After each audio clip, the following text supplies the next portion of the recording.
Hey, what is up, everybody? This is Steve Breach coming to you here with the highlight of my Monday, which is Breaking Ground, which is on every Monday on the WWE Network after WWE's Monday Night Raw. I don't know the title of this week's episode of Breaking Ground, but this is the third episode. This is mostly highlighted with Breaking Ground.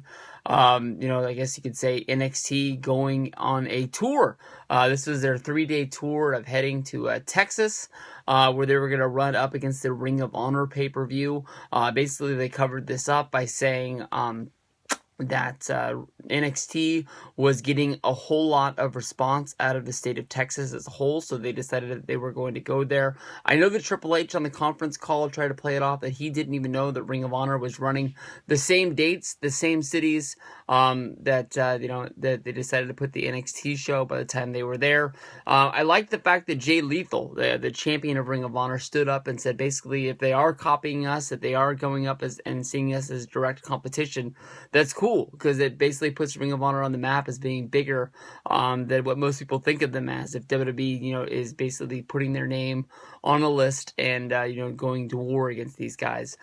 We see Josh from Tough Enough, the Yeti, basically trying to get adjusted. Last week we saw him in some classes, but here he is with Albert. Albert's telling him that he has basically a 2-week grace period once he gets to the Performance Center to basically get everything into place. He has to find a place to live. He has to get his banking situation done because once a 2-week grace period is over, that is when you have to hit the ground, and you have to be hitting the ground running because of how much stiff competition is at the Performance Center day to day. You're going to get left behind by the fact of, you might be thinking about what's going on at home with your wife and kid, and everybody else is working hard, and you might be on the chopping block and might not be able to make it through. So we see him as he's talking about, he's looking at condos, he's looking at houses. He does have a little bit of money in his pocket from signing that $250,000 WWE contract that he won from his 10-week competition of Tough Enough.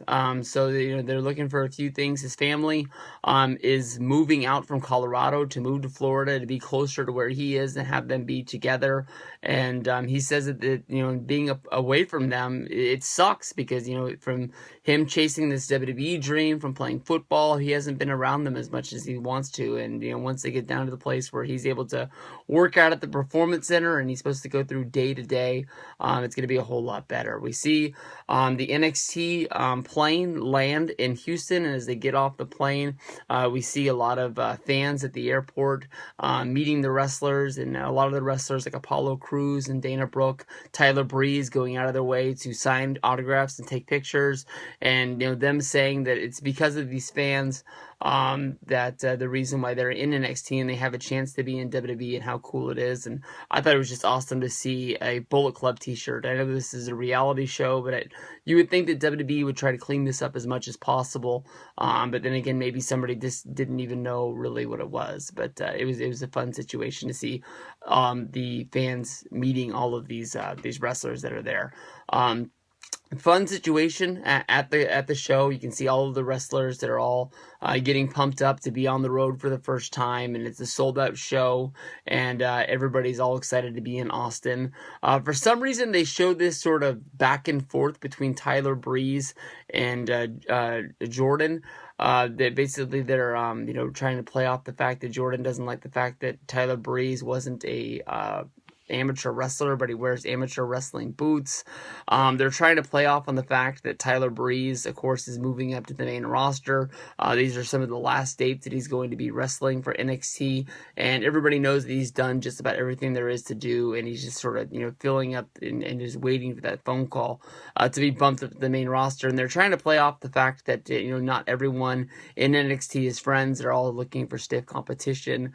We go back to seeing Josh making his way around the Performance Center, shaking hands and meeting everybody that's there. We see Tyler Breeze and Ty Dillinger as they make their way around. They're playing off on the fact of what the guys are doing with their downtime on the road. Ty Dillinger and Tyson Breeze are going underneath the bridges along the river, and they're looking at bats I don't know, it's a pretty fun thing to see in the dark. But all those television crews and all those television lighting, I'm sure it wasn't as nice as it could have been. We see Baron Corbin make his way out to sort of a rock club where he stands out because of his size, being 6'9", he's not going to blend into many situations.